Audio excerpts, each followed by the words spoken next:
حضرت عبداللہ بن حذافہ جہاد کر رہے تھے، روم کے عیسائیوں نے گرفتار کر لیا، 1000 آدمی نے مل کے پکڑا، گرفتار نہیں ہوتے تھے صحابی، 1000 آدمی نے گھیرا ڈالا، گرفتار کر کے لے گئے، اور جب بادشاہ کے سامنے گئے تو وزیر کہنے لگا بادشاہ بندہ بڑے کام کا ہے، اگر ہمارے قابو آ گیا تو فائدہ دے گا، صحابی ہیں حضرت عبداللہ بن حذافہ، حضرت فاروق اعظم کا زمانہ ہے، اگر قابو آ گیا تو فائدہ دے گا۔ بادشاہ کہنے لگا کیوں، کیا خوبی ہے؟ کہنے لگے ہم 1000 آدمی تھے، یہ اکیلا قابو نہیں آ رہا تھا، 1000 آدمی تھے، اگر ہماری فوج میں شامل ہو گیا تو بہت بڑا جرنیل ملے گا۔ بادشاہ کہنے لگا کوئی مسئلہ نہیں، 2-3 چیزیں ہوتی ہیں بندے کو خریدنے کے لیے، خرید لیتے ہیں۔ بادشاہ کہنے لگا عبداللہ جتنی دولت تجھے چاہیے میں تجھے دے دیتا ہوں، میرے لشکر میں آ جا، معاذ اللہ اسلام چھوڑ دے۔ حضرت عبداللہ بن حذافہ کیا فرماتے ہیں؟ فرماتے ہیں بڑا تو بیوقوف ہے، میں نے دولت کمانی ہوتی تو مدینے میں بیٹھ کے تجارت کرتا، میں دولت کمانے نہیں نکلا، میں تو رسول اللہ کی رضا کمانے کے لیے نکلا ہوا ہوں۔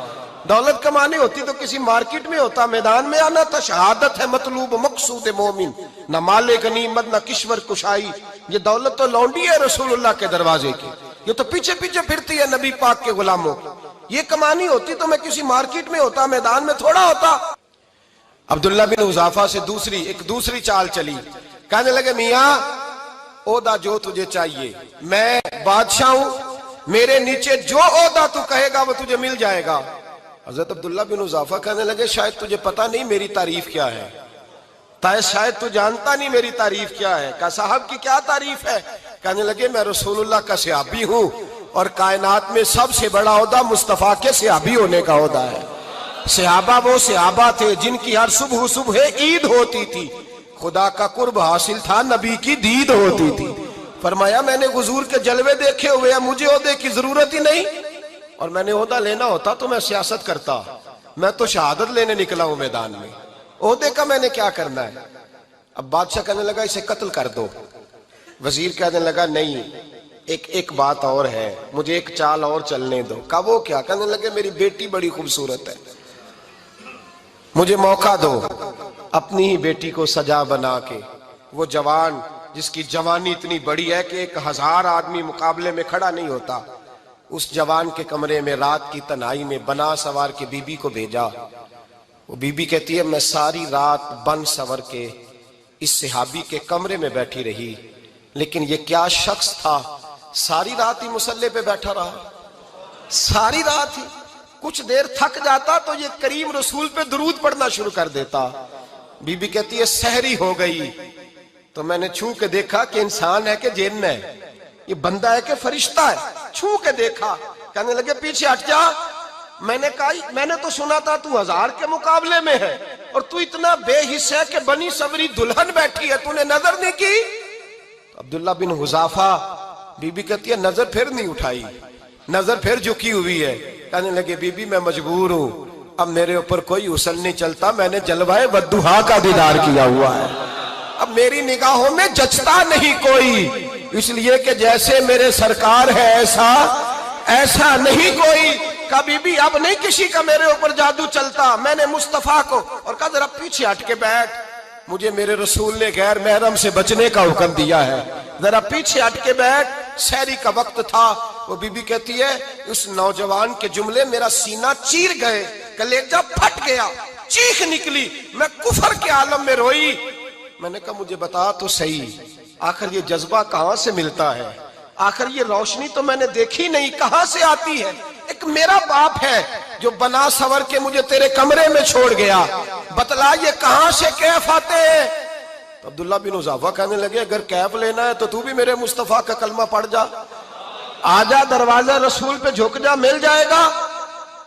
سویرے دروازے پہ باپ آیا بیٹی سے رزلٹ لینے، دروازہ کھولا تو بیٹی نقاب پہنے باہر آئی۔ باپ کہنے لگا کیا بنا؟ کہنے لگی پیچھے ہٹ جا، تو غیر محرم ہے، کافر ہے، میں مسلمان ہوں۔ اس نے کہا کیا ہوا؟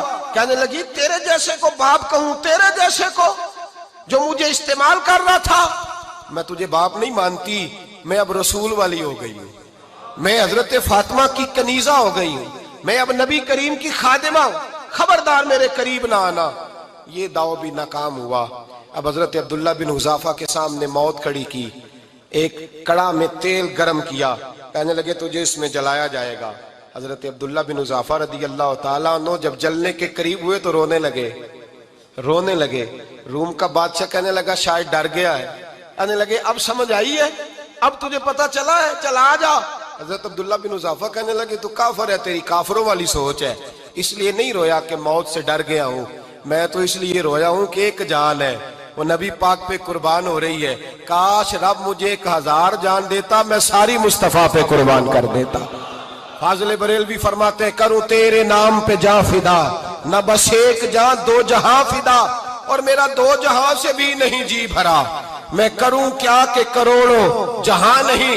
اور میاں صاحب فرماتے ہیں وہ کچا رنگ للاری والا جیڑا چڑھدا لیندا رہندا، اے عشق تیرے دا رنگ محمد چڑھ جائے پھر نہیں لیندا، عشق تیرے دا رنگ محمد چڑھ جائے پھر اے نہیں لیندا۔ میرے بھائی وہ روم کا بادشاہ کہنے لگا دنیا میں نے بھی بڑی دیکھی ہے، پر جیسے پاک صاف مصطفیٰ کے غلام دیکھے ایسا میں نے کوئی نہیں دیکھا۔ او بھائیو، نظر پاک ہو، روح پاک ہو، مزاج پاک ہو، پھر انسان بڑے بڑے کام کرتا ہے، پھر وہ مہمات کو سر کرتا ہے، پھر وہ صرف ایک گھر کے لیے نہیں، وہ ملت کے لیے فائدہ مند ہوتا ہے، پھر وہ گھرانوں کو لے کر چلتا ہے، پھر وہ بڑے بڑے معاشرے تشکیل دیتا ہے۔ میرے رسول کریم صلی اللہ علیہ وسلم نے پاک صاف ذہن کے لوگ تیار کیے۔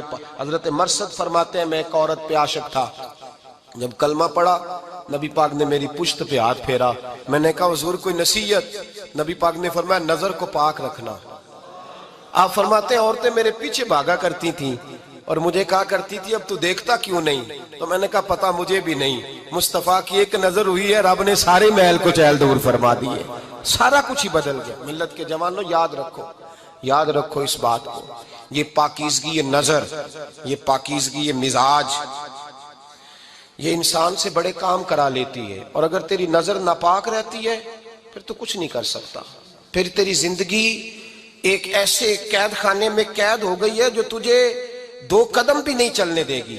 سب سے پہلے مزاج کی پاکیزگی، اور دوسرا اصلاح معاشرہ کے لیے اہم درس یہ ہے اپنے آپ کو پاک صاف رکھیں، ذہنی طور پر، نظریاتی طور پر۔ اور دوسرا درس یہ ہے میرے بھائی ظلم اور زیادتی سے بچیں، پاک صاف رہ کے وقت شروع کریں، اور کسی جگہ بھی کوئی زیادتی، کوئی ظلم، میرے نبی کریم صلی اللہ علیہ وسلم کے مزاج کو اگر آپ دیکھیں گے نا، ہمارے معاشرے میں آج سب سے زیادہ زیادتی پتہ کون سی ہوتی ہے؟ لوگ عزتیں پامال کرتے ہیں، بدگمانیاں کرتے ہیں۔ ابو جہل یہ کام کرتا تھا کہ وہ نبی پاک صلی اللہ علیہ وسلم پر، صحابہ پر معاذ اللہ شخصی اعتراضات کرتا تھا، شخصی۔ عزیزو، جب آدمی کا کسی سے اختلاف ہوتا ہے نا، یا کسی کو پسند نہیں کرتا یا کسی کو ریجیکٹ کرنا چاہتا ہے تو شخصی اعتراضات کرتا ہے، نیچے اترتا ہے، کمزور بات کرتا ہے، چھوٹی بات کرتا ہے۔ اور ہمارے زمانے میں تو یہ کام حسد کی وجہ سے ہوتا ہے، بڑے بڑے جماعتیں ٹوٹ جاتی ہیں، ملتوں کا شرازہ بکھر جاتا ہے، لیکن لوگ اپنی اس حرکت سے باز نہیں آتے، ساری زندگی ذاتی اور نجی اعتراضات کرتے رہے۔ ابو جہل کے اندر ہزاروں عیب پائے جاتے تھے، شرابی بھی تھا، بدکار بھی تھا، بے حیا بھی تھا، ظالم بھی تھا۔ میرے نبی پاک صلی اللہ علیہ وسلم نے اسے دین کا پیغام دیا ہے، لیکن تاریخ کی کسی کتاب میں آپ کو یہ نہیں ملے گا کہ حضور نے کبھی اس کی شخصیت پر اعتراض کیا ہو۔ یہ فرمایا ہے کہ بڑا فرعون ہے اس امت کا، لیکن نیچے اتر کر کبھی اس کی ذاتی اور شخصی زندگی پر کوئی زیادتی صحابہ کی طرف سے اور نبی پاک کی طرف سے۔ بہت بڑی بات سمجھا رہا ہوں، اگر آپ کی سمجھ میں آئے تو ہم ذاتیات پر اترتے، ذات پر اتر کر زیادتی کرتے، ذات پر۔ ہمارا اب ظلم نجی سطح سے شروع ہو رہا ہے اور پوری ملت کو لپیٹ میں لے رہا ہے، پوری ملت کو۔ چھوٹی چھوٹی زیادتیاں ہیں جو پورے معاشرے کو اپنی لپیٹ میں لیتی ہیں۔ میرے نبی کریم علیہ السلام نے جو دین ہمیں دیا ہے وہ خیر خواہی کا مذہب ہے، وہ بھلا کرنے کا مذہب ہے، وہ کام آنے کا مذہب ہے، وہ ظلم سے بچنے کا مذہب ہے۔ میرے نبی پاک نے فرمایا ظلم سے بچ جانا، قیامت کے اندھیروں میں جو بڑا اندھیرا ہوگا وہ ظلم ہوگا۔ اصلاح معاشرہ کانفرنس کا پہلا سبق میں نے عرض کیا کہ نظر کو، ذہن کو، سوچ کو پاک رکھیں، اور دوسرا زندگی میں کبھی زیادتی نہ کریں، کبھی بھی اپنے مخالف پر بھی کبھی شخصی، ذاتی اور نجی اعتراضات نہ کریں۔ یہ انسان کے اندر کا ظلم ہوتا ہے، ہمارے گھروں کے اندر سے ظلم جنم دینے لگا ہے۔ روز بہو پہ تیل چھڑکا جاتا ہے، روز کسی نہ کسی شہر سے، اپنے ہی گھر سے، اپنے ہی چراغ کو بند کرنے کی خبر نکلتی ہے۔ سڑکوں پہ، چوکوں پہ، چوراہوں میں غریب مسلے جاتے ہیں، جس کے ہاتھ جہاں تک پہنچتے ہیں وہ وہاں تک معاذ اللہ زیادتی کر گزرتا ہے۔ اگر قوم ظلم سے بچنے لگے، زیادتی سے بچنے لگے، تکلیف دینے سے بچنے لگے تو معاشرہ سنور جائے گا۔ میرے رسول کریم علیہ السلام نے اپنے غلاموں سے پوچھا تھا، بتاؤ مفلس کون ہوتا ہے؟ کون ہے جس کے پاس کچھ نہیں ہوتا؟ صحابہ نے کہا یا رسول اللہ جس کے پاس پیسے نہ ہو۔ بخاری مسلم متفق علیہ حدیث ہے۔ نبی کریم نے فرمایا نا بھائی، مفلس تو وہ ہوگا جو قیامت کے دن احد پہاڑ کے برابر نیکیاں لے کے آئے گا۔ یا رسول اللہ اتنی نیکیاں پھر بھی مفلس ہے، پھر بھی غریب ہے؟ تو نبی پاک نے فرمایا نیکیاں پہاڑ کے برابر ہیں، پر اس نے چغلیاں بڑی کی ہیں، غیبتیں بڑی کی ہیں، مذاق بڑے اڑائے، اس نے لوگوں پر پھبتیاں بڑی کسی ہیں، تان و تشنی بڑے کیے، ظلم بڑے کیے، گالی بڑی دی، لوگوں کے بارے میں بری باتیں کی۔ اب رب کریم نے وہ ساری نیکیاں ان لوگوں میں بانٹ دی، یہ مفلس ہو گیا، غریب ہو گیا۔ زیادتی نہیں کریں، ظلم نہ کریں، اپنی نجی زندگی سے لے کر، گھر کے اندر سے لے کر اجتماعی زندگی تک زیادتی سے بچیں۔ میرے نبی کریم علیہ السلام نے اپنے غلاموں کو یہ درس دیا ہے، دیکھنا کبھی زیادتی نہ ہونے پائے، دیکھنا کہیں ظلم نہ ہونے پائے، دیکھنا کسی شخص کو تمہارے قول فعل سے، تمہارے مزاج سے تکلیف نہ پہنچے۔ میرے بھائیوں، حضرت وہب ابن منبہ علیہ رحمہ فرماتے ہیں کہ بنی اسرائیل کے اندر ایک بادشاہ محل بنانے جا رہا تھا۔ محل آج بھی جس آدمی کی سوسائٹی کے اندر 2-4 قلعے، 2-4 ایکڑ کسی غریب کے آ جائیں، وہ یہاں تو اسے دھمکاتا ہے یا بلیک میل کرتا ہے، کچھ نہ ہو سکے تو پھر قتل ہی کرا دیتا ہے معاذ اللہ۔ اور یہ خبریں عام ہمیں سننے، پڑھنے اور دیکھنے کو ملتی ہیں۔ بادشاہ محل بنانے جا رہا تھا، ایک غریب بی بی رہتی تھی، اس کی جھونپڑی بادشاہ کے محل کے نقشے میں آتی تھی۔ بادشاہ نے کہا بی بی منہ مانگی قیمت لے لو، خالی کر دو یہ مکان۔ بزرگوں کو اپنے جھونپڑیوں سے بڑی دلچسپی ہوتی ہے، بچے سوسائٹیوں میں چلے جاتے ہیں، ابا جی کہتے ہیں مجھے گاؤں میں رہنے دو، میرا یہیں دل لگتا ہے، مجھے اس گھر سے دلچسپی ہو گئی۔ اماں کہنے لگی بادشاہ میں یہاں بیاہ کے آئی تھی، خامد انتقال کر گیا، اولاد اللہ نے دی نہیں، میں پکا ہوا پھل ہوں، گر جاؤں گی تو تیرا ہی ہے، لیکن مجھے اس آشیانے میں رہنے دے، یہ گھونسلہ میں نے تنکا تنکا کر کے بنایا ہے، مجھے رہنے دے، نہ مجھے نکال۔ کہنے لگا میرا نقشہ خراب ہوتا ہے۔ بی بی سارا دن مکان میں بیٹھی رہتی کہ میری جھونپڑی ٹوٹ نہ جائے، ظالم کی نظر میں آ گئی ہے کہیں میرا یہ آرزوؤں کا محل چکنا چور نہ ہو جائے، سارا دن ڈیوٹی کرتی۔ بادشاہ نے بھی 2-4 سپاہی کھڑے کر دیے، جب گھر سے نکلے تو بلڈوز کر دینا، مکان کو گرا دینا۔ وہ خاتون کتنی دن بندہ بیٹھ سکتا ہے؟ ایک دن سر شام گھر سے نکلی، 2-1 گھنٹے کے بعد واپس آئی تو مکان گر گیا تھا، دیوار بن گئی تھی۔ حضرت وہب ابن منبہ فرماتے ہیں بس اس نے دعا کی، اس نے دعا کی تو رب کریم نے وہ شہر سارا تباہ کر دیا۔ اس بی بی نے 2 جملے کہے تو الٹ پلٹ دیا وہ سارا شہر۔ میرے نبی کریم علیہ السلام نے فرمایا جب مظلوم کے ہاتھ دعا کے لیے اٹھتے ہیں تو عرش کا مالک آسمان سے کہتا ہے کھول دے سارے دروازے، اس کے بیچ کوئی پردہ نہیں رہنا چاہیے، آنے دے، مظلوم ہے، اس پر ظلم ہوا ہے، ظلم ہوا ہے۔ لوگ کہتے ہیں میں بے چین رہتا ہوں صاحب، مولانا صاحب، پیر صاحب، وہ گھر کے کونے سے چیخنے کی آواز آتی ہے، کوئی دم مل جائے، کوئی تعویذ ہو جائے، کچھ ایسا ہو جائے کہ بچت ہو جائے، کوئی ایسی پھونک لگ جائے کہ آرام آ جائے۔ تو میں کہتا ہوں بھائی اگر بڑے دم کرانے سے بھی فرق نہیں پڑا، اگر بڑے تعویذ لینے سے بھی چیخیں بند نہیں ہوئی، تو ذرا ٹٹول کے دیکھ لو کہیں کسی یتیم کی آہیں ہی نہ دفن ہو وہاں، کہیں کسی غریب کا گوشت تو نہیں دبا لیا، کہیں کسی کو لوٹ کے تو دیوار نہیں بنا لی، کہیں کسی کا مکان پہ قبضہ کر کے تو نہیں بنایا۔ اگر لوٹ اور حرام کا مال ہو تو پھر چیخیں بند نہیں ہوتی، پھر سکون سے سویا نہیں جاتا، پھر وہاں آرام کی نیند نہیں آتی۔ حضرت وہب ابن منبہ فرماتے ہیں بی بی آئی اور آ کر کے اس نے جب دیکھا میرا گھر ٹوٹ گیا ہے، محل ٹوٹ گیا ہے، حالات بدل گئے ہیں، تو وہ خاتون آتی ہے اور میرے بھائی دعا کی تو اس نے انداز ہی بدل کے رکھ دیے۔ مکان سے نکلی تو مکان ٹوٹ گیا، اور فرماتے ہیں واپس آئی تو ہاتھ پھیلا کے پتہ کیا کہتی ہے؟ کہتی اے اللہ میں تو موجود نہیں تھی، بتا تو کہاں گیا تھا؟ تو بھی موجود نہیں تھا، میں تو نہیں تھی، پر تو کہاں تھا؟ بس رب کریم نے حضرت جبریل کو حکم دیا، فرمایا یہ بستی الٹ دو، ساری تباہ کر دو، یہ لوگ نہیں رہنے چاہیے، جو ظلم تو سہتے ہیں بغاوت نہیں کرتے، نہیں رہنے چاہیے۔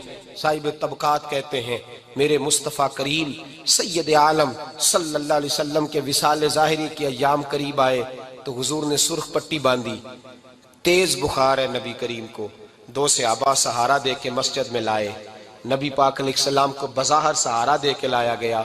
کریم رسول نے لوگوں کو جمع کیا، حضور آج کیا ہونے والا ہے، آج کیا کہا جائے گا، آج کس لیے میٹنگ بلائی ہے؟ نبی کریم کے کل صحابہ جب مسجد میں جمع ہوئے تو کھچا کھچ مسجد بھری ہے۔ وصال ظاہری سے چند یوم پہلے کی بات، نبی پاک نے فرمایا آج تمہیں کوئی جہاد کی ترغیب نہیں دینی، آج کوئی نیا پیغام نہیں دینا، آج تمہیں بتانا ہے کہ رب نے اپنے بندے کو اختیار دیا ہے، چاہے تو دنیا میں رہے، چاہے تو اس کی بارگاہ میں حاضر ہو جائے۔ اس عبد نے بارگاہ ربوبیت کی طرف لوٹنے کا ارادہ کر لیا ہے۔ حضرت صدیق اکبر رونے لگے تو صحابہ نے کہا تمہیں کیا ہوا؟ کہنے لگے سمجھ نہیں رہے، کسی کی بات نہیں کر رہے، نبی پاک تو اپنی بات فرما رہے ہیں، اس نے جانے کا ارادہ کر لیا۔ سنیے میرے بھائی، محبوب پاک نے فرمایا بھائی کسی شخص کو میری طرف سے کوئی تکلیف پہنچی ہو تو بدلہ لے سکتا ہے، بدلہ لے سکتا ہے، کسی کو تکلیف پہنچی ہو۔ صحابہ پھوٹ کے رونے لگے، محبوبہ کرم ہی کرم ہوا ہے، رحمت ہی رحمت آئی، آپ کے بارے میں گمان کرنے والا بھی دائرہ ایمان سے نکل جائے گا۔ حضور آپ کیا فرما رہے ہیں؟ فرمایا نہیں بھئی اٹھو۔ پیچھے سے جناب عکاشہ بن محصن اٹھے، ہاتھ کانپتے ہیں، آگے بڑھے، کہنے لگے یا رسول اللہ ایک جنگ کے موقع پر آپ نے درہ مارا تھا، ننگی پیٹھ پر صفیں سیدھی کراتے، بات دل میں رہ گئی ہے، میں نے بدلہ لینا ہے۔ نبی کریم نے فرمایا بلال دوڑ کے جاؤ، فاطمہ کے گھر درہ پڑا ہے، درہ لاؤ۔ سیدنا بلال حبشی کہتے ہیں میں گیا، دستک دی سیدہ طیبہ طاہرہ، حضرت فاطمہ فرمانے لگی بلال کیسے آئے ہو؟ اماں جی وہ درہ چاہیے تھا۔ سیدہ کو تشویش ہوئی، کہنے لگے بلال نہ تو جنگ پہ جانا ہے، نہ جہاد ہے، نہ کوئی ایسا موقع ہے، حضور کی تو طبیعت مبارک بظاہر بڑی علیل ہے، درہ کیا کریں گے؟ حضرت بلال عرض کرنے لگے اماں جی ایک صحابی بدلہ لینے لگے ہیں، صاحب طبقات نے جملے لکھے ہیں، کہتے ہیں بی بی صاحبہ نے درہ بھی دیا اور امام حسن حسین کو بھی باہر نکالا۔ فرمانے لگی عکاشہ سے کہنا 100 درے مارے، ان 2 شہزادوں کے جسم پر نبی پاک کے قریب نہ جائے، میں نے 2 بچے پیدا ہی اپنے محبوب پر قربان کرنے کے لیے کیے، ان کو لے جائے۔ حضرت بلال کہتے ہیں میں 2 شہزادے لے کے آیا، اور جب دروازے میں میں لے کے پہنچا تو نبی پاک نے دیکھا تو آنکھوں میں آنسو آ گئے، فرمایا ان کو بٹھا دو، مجھے پتا ہے فاطمہ نے کیا کہہ کے بھیجا ہے۔ حضرت سیدنا بلال فرماتے ہیں درہ میں نے جناب عکاشہ کو دیا، حضرت عکاشہ درہ لے کے آگے جو بڑھے تو حضرت ابوبکر صدیق نے ان کے پیروں پہ ہاتھ رکھا، فرمایا عکاشہ میری طرف آ یار، مجھے مار درے، نبی پاک کے قریب نہ جا۔ مصطفیٰ کریم نے فرمایا ابوبکر تو ہٹ جا، اسے آنے دے۔ فرماتے ہیں میں چند قدم آگے گیا تو مولا علی شیر خدا نے میرے پیر پہ ہاتھ رکھا، کہنے لگے عکاشہ سوچ تو صحیح تو کیا کر رہا ہے؟ حضور نے فرمایا علی ہٹ جاؤ، میرا اور ان کا معاملہ ہے۔ جناب عکاشہ آگے بڑھ رہے، نبی کریم نے فرمایا میں اپنی امت کو درس دینا چاہتا ہوں، خبردار خبردار زندگی میں تمہارے ہاتھ سے زبان سے کسی کو تکلیف نہ پہنچنے پائے، خبردار یاد رکھنا وہ معاشرے بگڑ جاتے ہیں، وہ معاشرے تباہ کر دیے جاتے ہیں جہاں ظلم ہوتا ہے، جہاں زیادتی ہوتی ہے، جہاں لوگوں کو ستایا جاتا ہے۔ محبوب کریم کے قریب آئے حضرت عکاشہ کہ حضور میری پیٹھ ننگی تھی، آپ بھی ذرا کپڑا ہٹائیے۔ نبی کریم نے پیٹھ سے کپڑا ہٹایا، جناب عکاشہ نے درہ جو اٹھایا تو صحابہ کی چیخیں نکلی، حضرت عکاشہ نے درہ دور پھینکا، حضور کے بطن اطہر سے لپٹ گئے، چومنے لگے، کہنے لگے حضور وہ تو صفیں سیدھی کراتے لگ گیا تھا، آپ نے کہاں مارا تھا؟ یا رسول اللہ میں تو بہانہ بنا رہا تھا کہ جاتی دفعہ مجھے وجود چومنے کا موقع نصیب ہو جائے، مجھے یہ موقع نصیب ہو جائے۔ میرے حبیب نے فرمایا جس نے جنتی دیکھنا ہو میرے عکاشہ کی زیارت کر لے۔ بھائی ظلم کا دروازہ کھلا ہوا ہے اور لوگ بھول جاتے ہیں زیادتی کرتے ہوئے، وہ بہو سے ہی کیوں نہ کریں، وہ اپنے گھر کے بھول جاتے ہیں کہ شاید پوچھنے والا کوئی نہیں، شاید میزان نہیں لگے گا۔ ایران کے بادشاہ نے اپنے بیٹے کو پڑھانے کے لیے ایک استاد صاحب کا بندوبست کیا۔ استاد صاحب کو کہا کہ میرے بچے کو دین پڑھائیے، میں چاہتا ہوں کل اس نے عنان حکومت کو سنبھالنا ہے تو یہ دین سے آگاہ ہو جائے، اس کو کچھ سکھائیے پڑھائیے۔ بہت نیک بزرگ بڑے درویش عالم پڑھانے لگے، اسباق مکمل ہو گئے، دین کے اسباق قرآن مجید پڑھایا، احادیث طیبہ کا درس دیا، اصول فقہ سے روشناس کرایا۔ جب بچے نے مکمل تعلیم حاصل کر لی اور آمین ہو گئی، دستار ہو گئی، فارغ ہو گئے، تو پھر ایک دن استاد صاحب نے کہا بیٹے کل تم نے ضرور آنا ہے، کچھ بات کرنی ہے۔ شہزادہ گیا ملنے استاد صاحب سے، استاد صاحب نے کنڈی لگا لی، ہاتھ میں درہ پکڑ لیا، مار مار کے پورے وجود کو زخمی کر دیا، کوئی غلطی نہیں، کوئی بات نہیں، مارا۔ اب بچہ آیا آ کے بادشاہ سلامت سے کہا کہ ابا جی سمجھ نہیں آئی، بڑا مارا ہے استاد۔ تو سیانے تھے نا بادشاہ، یہاں تو قاری صاحب روز کٹہرے میں کھڑے ہوتے ہیں، مولوی صاحب آپ نے میرے بچے کو کیوں مارا ہے؟ آپ 8,000 کے مولوی ہیں، میرا کئی کروڑ کا بچہ ہے، سویرے بدل لیں گے، خبردار آپ نے بچے کو ہاتھ لگایا، اپنی حیثیت میں رہے معاذ اللہ۔ جو قومیں استادوں کو کٹہروں میں کھڑا کرتی ہیں وہ ترقی نہیں کر پاتی، جو استادوں کو کٹہروں میں روز کھڑا کرتی۔ کہا ابا جی بڑا مارا ہے، تو والد بڑے سمجھدار تھے، کہنے لگے بیٹا استاد باپ ہوتا ہے، وہ زیادتی نہیں کرتا، کوئی بات ہوگی میں تیرے استاد کو کٹہرے میں نہیں بلاؤں گا۔ اماں سے بات کی، اماں کہنے لگی بیٹا میں تیرے باپ سے کیسے بات کروں، ڈر آتا۔ وقت گزر گیا، 22 سال بیت گئے، 22 سال گزر گئے، بادشاہ کا انتقال ہوا، شہزادہ تخت پہ بیٹھا، پہلا حکم یہ دیا کہ میرے استاد کو بلاؤ، پہلا حکم۔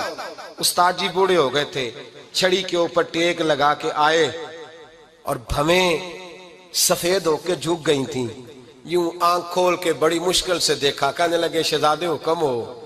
کب میں شہزادہ نہیں، اب میں بادشاہ بن گیا ہوں۔ استاد جی 22 سال بیت گئے، آپ نے مارا تھا، پر وہ درد چونکہ زیادتی کی تھی، میرا قصور کوئی نہیں تھا، تو نہ میری روح سے درد گیا ہے نہ میرے جسم سے گیا ہے، میں بے اختیار تھا، پوچھ نہیں سکتا تھا، آج با اختیار ہوا ہوں۔ سب سے پہلے پہلا حکم آپ کو دیا، بلایا ہے، بتائے کیوں مارا تھا، کیوں مجھے مارا تھا، میری زیادتی بتائے۔ تو استاد، بوڑھے استاد کی آنکھیں آنسوؤں سے بھر گئیں، کہنے لگے بیٹے بس آج کے دن کے لیے مارا تھا، یہ جو دن آ گیا نا میری زندگی میں اس لیے مارا تھا، یہ میں چاہتا تھا میری زندگی میں وقت ہے، آج کے بس میری مراد پوری ہو گئی۔ کہا صاحب کس لیے، مجھے بھی سمجھائیں۔ آپ فرمانے لگے کتنی دیر ہو گئی تجھے مار کھائے ہوئے، کتنا زمانہ بیت گیا؟ کہنے لگا 22 سال۔ فرمایا زخم بھولے تو نہیں، درد ختم تو نہیں ہوئی، تمہیں بات ایک منٹ کے لیے بھی تمہارے حافظے سے محو تو نہیں ہوئی؟ کہا استاد جی روز رات کو یاد آتی، روز خیال آتا تھا۔ استاد کہنے لگے بھائی تو بے اختیار تھا، پوچھ نہیں سکا، 22 سال تجھے یاد رہا، مجھے پتا تھا تو ایک دن حکمران بنے گا، میں نے تجھے اس لیے مارا تھا کہ بیٹے یاد رکھنا، کسی پہ ظلم نہ کرنا، اگر تجھے 22 سال تک یاد رہا ہے تو جس پر تو ظلم کرے گا اسے بھی قیامت تک یاد رہے گا، اور یہ یاد رکھنا تو آج با اختیار ہوا تو تو نے مجھے بلا لیا ہے، قیامت کے دن غریب با اختیار ہو جائیں گے، مظلوم با اختیار ہو جائیں گے، وہ با اختیار ہوں گے، للہ الواحد القہار، رب کریم کی بارگاہ کے اندر ان کا اختیار ہوگا، اکیلے اللہ کی حکمرانی ہوگی، پھر وہ بلائیں گے بڑے بڑے کج کلا، دنیا میں جن کی پگڑیاں اونچی تھیں وہ سر جھکائے کھڑے ہوں گے، دنیا میں جو ڈکٹیٹر بنتے تھے ان کی پشتیں لال ہوں گی، ان کو غدار لکھا جائے گا، قیامت تک نہیں بھولے گا۔ ظلم کرنا تو سوچ سمجھ کے کرنا، اتنا کرنا جتنا تم سہ سکتے ہو، اتنی زیادتی کرنا جتنی قیامت میں تم برداشت کر سکتے ہو۔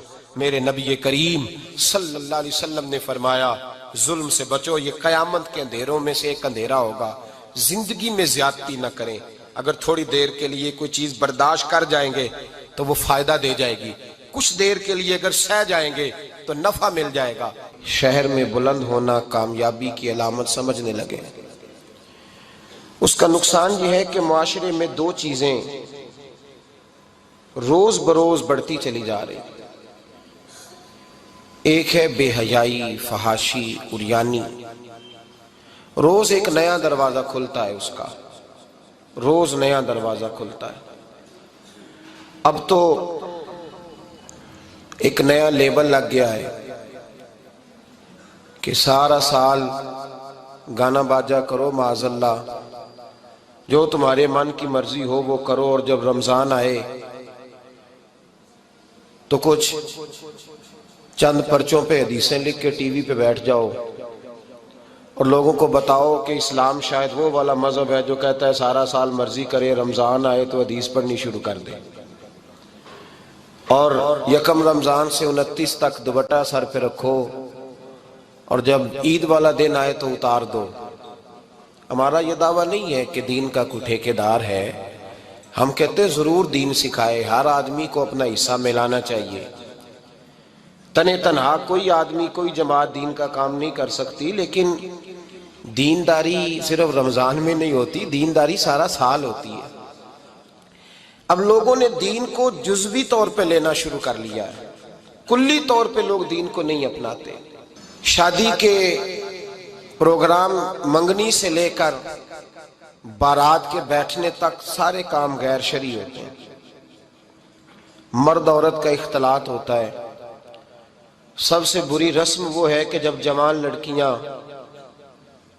ہاتھوں میں پھول لے کے دولہے اور اس کے دوستوں پر پھول پھینکتی ہیں، باقی ہر آدمی ڈرائنگ روم میں بیٹھتا ہے، ویڈیو والوں کو اجازت ہوتی ہے کہ وہ گھر کے ہر کونے تک پہنچ سکتا ہے۔ سارے کام غیر شرعی ہوتے ہیں اور جزوی طور پر دین پہ عمل ہوتا ہے۔ نکاح کا وقت آتا ہے تو کہتا ہے چپ کر جاؤ تھوڑی دیر کے لیے، بینڈ باجا بند کرو، ہم مسلمان ہو گئے۔ مولوی صاحب نکاح کے لیے تشریف لاتے ہیں، بیچارے چھپے بیٹھے ہوتے ہیں کسی کونے میں، چند کلمے پڑھا کے جب دعا کر کے چہرے پہ ہاتھ پورا نہیں پھیرتے تو پھر وہی تماشا شروع ہو جاتا ہے۔ جزوی طور پر لوگ دین پہ عمل کرتے ہیں۔ میرا رب فرماتا ہے یا ایھا الذین آمنوا اتقوا اللہ حق تقاتہ، اے ایمان والو رب سے ڈرو، اتنا ڈرو کہ جتنا ڈرنے کا حق ہے۔ وَلَا تَمُوتُنَّ إِلَّا وَأَنْتُمْ مُسْلِمُونَ، اور فرمایا یہ نہ ہو کہ تم مسجد میں مسلمان ہو اور بازار میں نہ ہو، اور ایسا نہیں ہونا چاہیے کہ جب تو تم زندہ ہو تو مسلمان ہو اور صبح مسلمان ہو تو معاذ اللہ شام کو کافر ہو، ایسا نہ ہو۔ فرمایا تم نے کلمہ پڑھا ہے تو میرے محبوب کے غلام وہ مرتے دم تک مسلمان ہی رہنا، اب مرتے دم تک مسلمان رہنا، دیکھنا دامن دین تمہارے ہاتھ سے چھوٹ نہ جائے۔ دو باتیں عام ہو گئی ہیں امت مسلمہ، عام، ایک فحاشی عریانی عام ہے اور روز بروز اس کا نیا رنگ ہے۔ اب تو میں نے کہا مذہب کا ساتھ لوگوں نے تھوڑا سا ذائقہ لگا لیا ہے، کہتے ہیں نہیں رمضان میں نمازیں پڑھ لیں گے، خیر ہے، بچ جائیں گے، چھٹی ہو جائے گی۔ وہ میں ہی کیوں نہ ہوں، میں ہی کیوں نہ ہوں، عورت کے سامنے کھلے منہ بیٹھنے کی کسی کو بھی اجازت نہیں، کسی کو بھی اجازت نہیں۔ کسی نے حضرت سیدنا جنید بغدادی سے کہا تھا کہ اگر مرد عورت نیک ہوں تو پھر تو درس و تدریس ہو سکتی ہے نا، پھر تو پڑھا سکتے ہیں نا ایک دوسرے، نیک ہو پرہیزگار ہو۔ تو دین چونکہ میرے رسول پاک کا ہے صلی اللہ علیہ، یہ کسی ایک شخص کے اٹھ کے نئی بات کرنے سے اور اس کو نیا جدید کو ٹانکا لگانے سے بدل تھوڑی جائے گا۔ حضرت جنید بغدادی سے کہہ دیا کہ حضرت جی اگر دو بندے نیک ہوں تو پھر بات چیت ہو سکتی ہے۔ تو حضرت جنید بغدادی فرمانے لگے پڑھانے والے حسن بصری ہوں اور پڑھانے والی رابعہ بصری ہو تو پھر بھی ان کو اجازت نہیں ہے، پھر بھی اجازت نہیں کہ بے پردہ ایک دوسرے کے سامنے بیٹھیں، پھر بھی ان کو اجازت، بے پردگی کی پھر بھی اجازت نہیں۔ اور میرے اعلیٰ حضرت امام اہل سنت فاضل و محدث بریلوی، دین کا اتنا بڑا سپاہی آپ کو ڈھونڈنے سے نہیں ملے گا جتنا اللہ نے بریلی میں بڑا پیدا فرمایا ہے۔ اور ہر محاذ پر کسی نے کہا حضرت جی بے پردہ بی بی مزار پہ جا سکتی ہے، اجازت ہے؟ تو قلم ہے بریلی کے بادشاہ کا اور رضا کے نیزے کی مار ہے کہ عدو کے سینے میں غار ہے۔ کیا فرماتے اعلیٰ حضرت؟ آپ فرماتے کیا پوچھا تم نے، بے پردہ عورت مزار پہ پیر کے پاس جا سکتی ہے؟ میں یہ نہ پوچھو، احمد رضا سے یہ پوچھو کہ جائے گی تو لعنتیں کتنی برسیں گی، یہ والا سوال پوچھو۔ عام ہے بے پردگی، عام، کھلے عام۔ اور میرے بھائی لوگ کہتے ہیں جدید ہونا چاہیے، یاد رکھو اسلام فقط گناہ سے منع نہیں کرتا، اسلام وہ دروازہ ہی بند کرتا ہے جس رستے سے گناہ ہو سکتا ہے، وہ دروازہ ہی بند ہے۔ کہا مرد اور عورت کو ایک دوسرے کا چہرہ دیکھنے کی اجازت ہی نہیں۔ میرے رسول کریم صلی اللہ علیہ وسلم نے فرمایا زنا صرف مرد اور عورت کی خلوت صحیحہ کا نام تھوڑی ہے، فرمایا جس نے اپنی آنکھ کو گندا کیا وہ آنکھ کا زانی ہے، اور جس شخص نے اپنے کان سے بری بات سنی وہ کان کا بدکار ہے، اور محبوب فرماتے ہیں جس نے اپنے آنکھوں سے بری چیز کو دیکھا وہ آنکھ کا، اور جس نے بول کر لذت کا یہ سامان فراہم کیا وہ زبان کا زانی ہے، اسے بھی قیامت کے دن اسی طرح پوچھا جائے گا جس طرح زانی کو پوچھا جائے گا۔ میرے بھائی، امت مسلمہ کا وقار میرے رسول کریم علیہ السلام کے غلاموں کے دلوں میں شرم و حیا بھر دیا گیا۔ علامہ واقدی کہتے ہیں حضرت سعد بن ابی وقاص نے مدائن فتح کیا۔ مدائن کا ایک شہر تھا، اس کی بڑی بڑی اونچی بلڈنگیں تھیں، جو آدمی بھی جاتا تھا وہ سب سے پہلے جس شہر کی کوئی چیز معروف ہوتی ہے لوگ اس کو دیکھتے ہیں۔ اونچی اونچی بلڈنگیں تھیں، سب سے زیادہ اس شہر کے لوگوں نے اونچے مکانات اور زیادہ تعمیرات کر رکھی تھیں۔ حضرت سعد بن ابی وقاص لشکر لے کے گزرے تو لشکر میں بوڑھے لوگ نہیں ہوتے، جوان لوگ ہوتے، توانا لوگ ہوتے، اور بڑے جیدار سپاہی تھے۔ 10,000 صحابہ کی جماعت تھی، حضرت سعد بن ابی وقاص امیر لشکر تھے۔ اب عیسائیوں نے ایک چال چلی، انہوں نے کہا مسلمان جب بازار سے گزریں گے لڑائی تو ہم ان کے ساتھ لڑ نہیں سکے، ہم وہ والا طریقہ اختیار کرتے ہیں کہ مسلمان قابو میں آ جائیں گے، ہم عورت کو بطور تیر کے استعمال کرتے ہیں، ہم اس کو بطور جال کے پھینکتے ہیں۔ کیا کیا؟ عورتوں کے ہاتھوں میں پھول دیے، پلیٹیں پکڑائیں، بلڈنگوں کی چھتوں پہ کھڑا کر دیا، فرمایا تم ان پر پھول پھینکنا، اگر 2-4 سپاہی بھی ہم اپنے قابو میں کرنے میں کامیاب ہو گئے تو دراڑ تو پڑ گئی نا، تم ان پر پھول پھینکنا۔ یہ دیکھیں رسم چلی کہاں سے، ہم نے اپنا لی ہے، چلی کہاں سے اور ہم نے اس کو اخذ کر لیا، رواج بن گیا۔ حضرت سعد بن ابی وقاص رضی اللہ تعالیٰ عنہ جب اس بازار سے گزرے تو آگے آگے امیر لشکر کا گھوڑا تھا، پیچھے 10,000 صحابہ گھوڑوں پہ بیٹھے ہیں۔ حضرت سعد بن ابی وقاص سے نظر اٹھا کے دیکھا تو عورتیں تو کھڑی ہیں پھول لیے، کفر کی چال کو سمجھ گئے کہ یہ بے حیائی کا جال پھینک کے ملت کے جوانوں کے دلوں سے غیرت ایمانی چھیننا چاہتے ہیں، یہ مسلمانوں کے دلوں سے تقوی کی روشنی چھیننا چاہتے ہیں، یہ قرآن پاک کا سرور اور عبادت کا نور چھیننا چاہتے ہیں، یہ بے حیائی کا کلک لگا کے ان کے دلوں سے رسول اللہ کا درود چھیننا چاہتے ہیں، یہ محبت رسول کے سوتے خشک کرنا چاہتے ہیں۔ جب دیکھا تو فوری طور پہ گھوڑے پہ چڑھے اور جناب سعد نے قرآن پڑھنا شروع کر دیا۔ وَقُلْ لِلْمُؤْمِنِينَ يَغُضُّوا مِنْ أَبْصَارِهِمْ، کہا مومنو تمہارے رب نے تمہارے نبی کی زبان سے تمہیں حکم دیا ہے کہ تم نے نظریں نیچی رکھنی ہے۔ جب حضرت سعد بن ابی وقاص نے آیت پڑھی تو صحابہ کہتے ہیں ہمیں یوں لگا کہ جیسے ابھی آیت نازل ہو رہی ہے اور سیدھی دلوں سے ٹکرا رہی ہے۔ 10,000 کا لشکر گزر گیا، عورتیں پھول پھینکتی رہیں، لیکن کسی ایک صحابی نے بھی نظر اٹھا کے نہیں دیکھا۔ جب لشکر گزرا تو ان بیبیوں نے پلیٹیں پھینکی اور کہنے لگی عیسائیوں تم کتنے نالائق اور کس قدر بڑے تم بد تہذیب ہو کہ اپنی عورتیں استعمال کرتے ہو لوگوں کو قابو کرنے کے لیے، کس قدر تم زیادہ غیرت سے گرے ہوئے ہو، اور یہ کتنا اعلیٰ طبقہ ہے کہ ہم دادے توجہ دیتی رہیں، انہوں نے پلٹ کے نہیں دیکھا، کہنے لگے تم جھوٹے ہو، اور جس رسول کے غلام اتنے اعلیٰ درجے کے پائے کے حیا والے ہیں وہ نبی کتنی شان والا ہوگا۔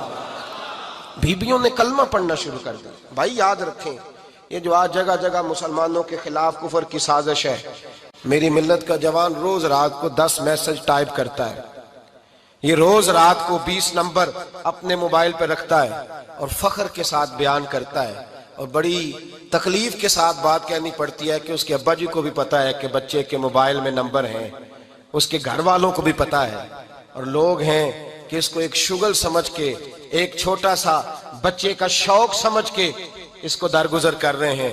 تجھے پتا نہیں کہ جب انسان کی یہ سوچ ہوتی ہے، جب اس کا یہ نظریہ ہوتا ہے تو ایمانی قوتیں کتنی زائل ہوتی ہیں۔ جب نوجوان کی نظر کے اندر عیب پیدا ہوتا ہے تو پھر اس سے نماز کی لذت جاتی رہتی ہے، قرآن پاک کا ذائقہ جاتا رہتا ہے، درود پاک کا ذائقہ جاتا رہتا ہے۔ اٹھائیے مسند امام احمد بن حنبل، میرے رسول کریم صلی اللہ علیہ وسلم کی بارگاہ میں صحابی نے آ کے عرض کی، یا رسول اللہ میں بڑی اچھے طریقے سے وضو کرتا ہوں، ٹائم نکال کے مسجد آتا ہوں، حضور میں پابندی سے پڑھنے کی کوشش کرتا ہوں، لیکن اے معصوم آمنہ، یا رسول اللہ میرا نماز میں دل نہیں لگتا، حضور میری طبیعت نہیں جمتی، میرا دوڑ جانے کو دل کرتا ہے، کوئی نسخہ بتلائیے۔ محبوب نے فرمایا تو اپنی نظر کو پاک کر لے، تیرے نبی کا وعدہ ہے تیرا نماز میں دل لگنا شروع ہو جائے گا۔ اپنی نظر میں پاکیزگی پیدا کر۔ محمد بن قاسم آئے، اگر یہ بات آپ کی سمجھ میں آ گئی تو حد ہو گئی۔ محمد بن قاسم جب یہاں آئے نا ہندوستان میں، تو عجیب واقعہ لکھا ہے ان کے حالات میں۔ یہاں آئے تو نیا علاقہ تھا، ہندوستان کی سڑکوں سے چوکوں سے واقف نہیں تھے۔ جب تشریف لائے، راجہ دہر ان کے مقابلے میں تھا، جنگ کرنی تھی، لشکر لائے تو خود بھی ابھی 17 سال یا 19 سال کے جوان تھے، اور ساتھ بھی لشکر جوانوں کا تھا۔ ایک بزرگ تھے قافلے میں، بزرگ کہتے ہیں میری محمد بن قاسم سے ملاقات ہوئی تو میں نے اس شخص کے چہرے پر پریشانی دیکھی، شدید تکلیف میں دیکھا، تو میں نے کہا جرنیل مسلمانوں کے تو کس پریشانی میں ہے؟ تو محمد بن قاسم کہنے لگے پریشانی یہ ہے کہ ہم عربی ہیں، یہ عجم کا علاقہ ہے، ہم تو رستوں سے بھی واقف نہیں۔ راجہ دہر سنا ہے بڑی فوج ہے، بڑی طاقت ہے، بہت پرانا یہاں کا رہنے والا ہے، چھوٹے چھوٹے مورچوں کا پتہ ہے، رستوں کا پتہ ہے، کیسے جنگ ہوگی؟ میں پریشان ہوں کہ مقابلہ کیسے ہوگا؟ وہ بزرگ کہتے ہیں میں نے بھی دعا کی، تسلی دی، میں نے کہا اللہ تیری مدد کرے گا۔ میں گزر گیا، 3-4 دن کے بعد ملاقات ہوئی تو میں نے محمد بن قاسم کے چہرے پر بڑی روشنی دیکھی، ہنستے اور مسکراتے دیکھا، توانائی دیکھی، وقار دیکھا، اطمینان اور سکون دیکھا۔ میں نے کہا خیریت تو ہے، پرسوں ترسوں تو بڑے پریشان تھے، آج کیا ہوا؟ اگر یہ بات سمجھ میں آ گئی میری ملت کے جوان کے، اگر یہ بات سمجھ میں آ گئی تو شاید اسے ڈھب اور سلیقہ آ جائے جینے کا، شاید یہ سمجھ جائے کہ میری توانائی کا راز کہاں ہے۔ کہنے لگے بھائی پرسوں ترسوں بڑے پریشان تھے، آج کیا ہوا؟ جواب دیا کہ تاریخ بنا دی، اس 17 سال کے جوان نے تاریخ بنا دی۔ کہنے لگا میں بے فکر ہو گیا ہوں، راجہ دہر میرا مقابلہ نہیں کر سکتا، وہ 2 دن نہیں کھڑا ہو سکتا میرے سامنے۔ کہا وجہ کیا ہے؟ محمد بن قاسم کہنے لگے میں نے تحقیق کی ہے، مجھے پتا چلا ہے کہ راجہ دہر ذہن کا گندا ہے، نظر کا ناپاک ہے، وہ سینے بند کا برا ہے، مجھے پتا چلا ہے وہ تو چچا زاد بہن کو نہیں چھوڑتا، وہ تو خالہ زاد پہ بری نظر رکھتا ہے، مجھے پتا چلا ہے کہ اس کے تو اپنے علاقے کی عورتیں اس کی نظر سے محفوظ نہیں ہیں۔ کہنے لگا جو گندی نظر کا جوان ہوتا ہے وہ کسی میدان میں نہیں ٹھہر سکتا۔ کہنے لگا میری 17 اور 19 سال کی جوانی ہے، مجھے قسم ہے گنبد خضرا کی، میں نے جب بھی دیکھا ہے یا مصطفیٰ کا درود دیکھا ہے یا رسول اللہ پہ نازل ہونے والا قرآن دیکھا ہے۔ میرا مقابلہ کیسے کرے گا؟ میرے مقابلے میں کیسے آئے گا؟ جو نظر کا گندا ہو، کردار کا ناپاک ہو، وہ کسی کے مقابلے میں آ سکتا؟ اور ملت کے جوان یاد رکھ، جب تک نظریں ناپاک ہوتی ہیں اس وقت تک وجود کمزور ہوتے ہیں، جب تک نظریں ناپاک ہوتی ہیں ارادوں میں دراڑیں ہوتی ہیں، جب نظریں ناپاک ہوتی ہیں پھر عقیدے متزلزل ہوتے ہیں، جب نظریں ناپاک ہوتی ہیں پھر انسان کوئی بھی مہم سر نہیں کر سکتا۔ اور